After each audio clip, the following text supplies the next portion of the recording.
Hey everyone, my name is Wedge and we're finally back with more Battle for Zendikar spoilers. That weekend felt like it took forever.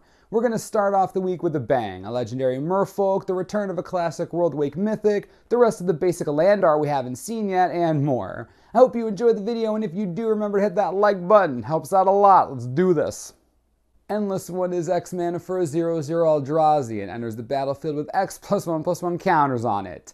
We have not seen a Hydra this simple since pretty much ever. While the Eldrazi aren't literally Hydras, that's where we're used to seeing this ability. No strings attached, no additional upside, no downside. You dump mana into this and it's a colorless vanilla creature. That does mean that it's efficient at every single mana cost besides 1 and technically 0, but that's beside the point.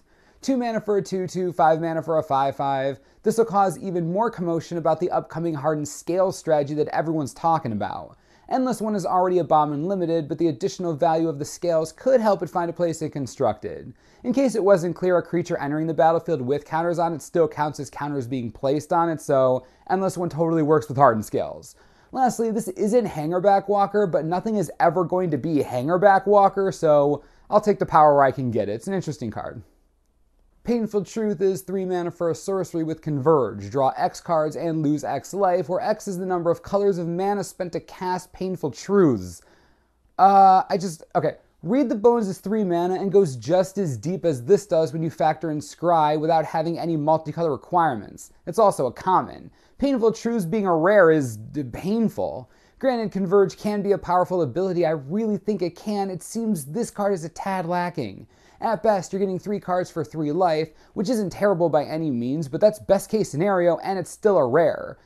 I actually suppose the best case scenario would be having something like a Vryn Wingmare or Fist of Suns, so you could pay an extra color and get more cards, but that's really bothersome. Not sure how to feel about this. I like the direction, but the rarity throws me off a bit. Still, drawing 3 cards for 3 mana is powerful. Maybe we're being too hard on it. I'll think some more. Crumble the Dust is 3 colorless and 1 red for a sorcery with Devoid. Exile target non-basic land, search its controller's graveyard, hand, and library for any number of cards with the same name as that land and exile them. A lot of you were complaining about not seeing playable modern cards. Well, here you go. It may not be exactly what you want, but this will function as a strictly better Sowing Salt. It's easier to cast, it dodges Flash Freeze, it still screws up Tron's Day and Scapeshift if they're silly enough to play a Valakut before going off. I can't really think of a downside to this being colorless over Sowing Salt being red, so until I'm proven wrong, this is a strictly better sideboard card for non-basic land hate. Also, you could have the worst manners ever and use this just to get rid of your opponent's Zendikar Expedition lands. Just saying, it's like the reverse dream. Dragonmaster Outcast is getting a reprint for the first time since Worldwake. The $12 to $15 mythic is relatively difficult to find for most players, so I think this reprint is welcome. Most sought-after cards from Worldwake are pretty difficult to find considering how hoarded the set is. While we don't have a downshift in rarity, I'm okay with that. The card is a great 6-drop in limited, and one that lets you use your other 5 mana for something else. You wait to play it until you meet the land quota, then hope they don't have a removal spell and smack them in the face with dragons. So good. It's also heavily played in Commander. Karthus decks, Bladewing the Risen, any of the red dragons from the Tarkir block, this card has value.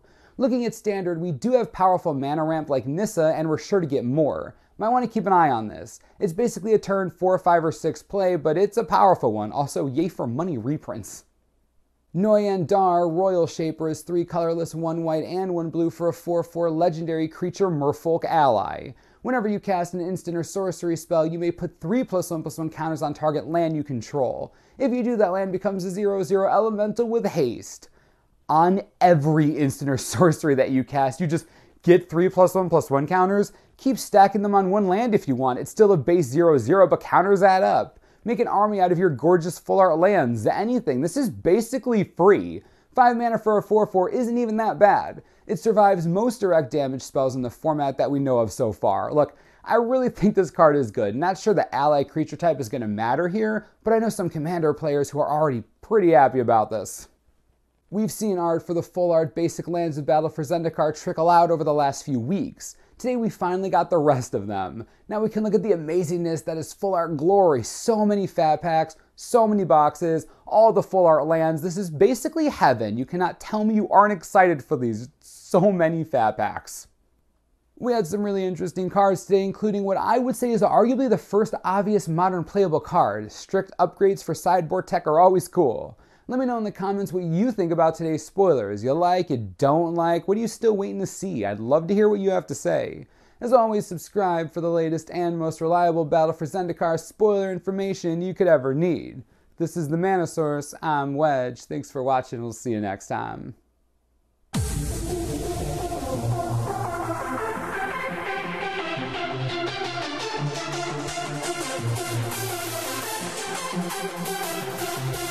What?